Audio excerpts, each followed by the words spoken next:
Guilt has this terrible power that David will write about in the 32nd Psalm. Shortly after this has happened, he will write about this. We read it already.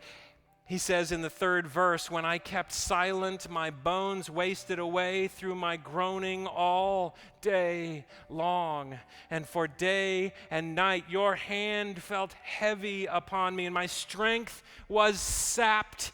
As in the heat of the summer, I was suffocating. Someone's in here right now. Someone is in here right now experiencing. Many of us are in here right now. Let's just be honest. This is a story about David, but it's a story about us. It's a story about me, and somehow the extreme nature of the story may allow you to feel a little bit of separation from it, but for some of us, it's way too close.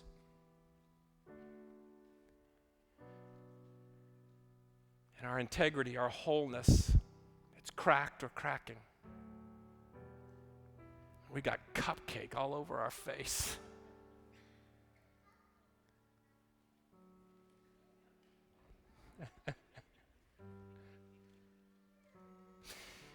There's a real difficult problem with guilt. What we know, guilt is like an alarm clock. When something has gone wrong, guilt crops up to try to lean us back to the one who can cleanse us and make us whole again. But guilt unchecked, guilt kept on your back, guilt carried throughout the day is extraordinarily problematic in a variety of ways.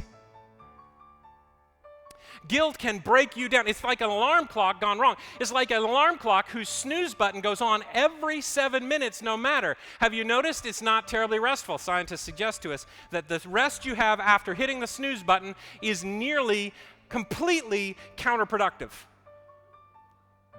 That people who get up without the snooze button feel more rested during the day than those who use the snooze button. Imagine now the snooze button is going off and going off and going off, and now it's going off all day long. It's going off during phone calls. It's going off during the time you're eating. It's going off in the middle of a conversation that causes you to be distracted. Guilt carries with it a penalty. Guilt should turn us back to God, and in the moments it doesn't, and we choose, rather than leaning back to Him and becoming whole again, to walk in a bifurcated shell. We carry the kind of pain that, frankly, medical researchers suggest is dangerous for us. You, in fact, if you're walking around with guilt today without turning to God, with repentance, seeking His forgiveness and grace, you are paying a terrible, terrible price. Cortisol is released with feelings of guilt. That is a chemical that helps us understand this is a moment to either fight or flee. This is fight or flight kind of moment. Cortisol being released. Something needs to happen. I'm in danger now. But cortisol that is not dealt with or is released with regularity, to live under the constant soaking of this cortisol weakens your immune system.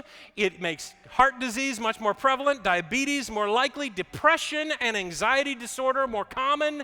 And I tell you what, we have conversations, I know at the university, about how many of our young students are experiencing depression and anxiety, and it causes me to wonder, I wonder if our number one treatment for so many of us ought be repentance and forgiveness.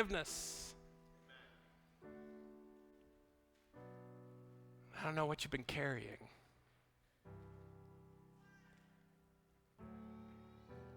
But I'm not sure you can afford to go this next week carrying guilt. Hi, I'm Dave Ferguson. I'm the pastor of the Collegedale Church here on the campus of Southern Adventist University. You know, it seems to me this world is a mess, more than ever.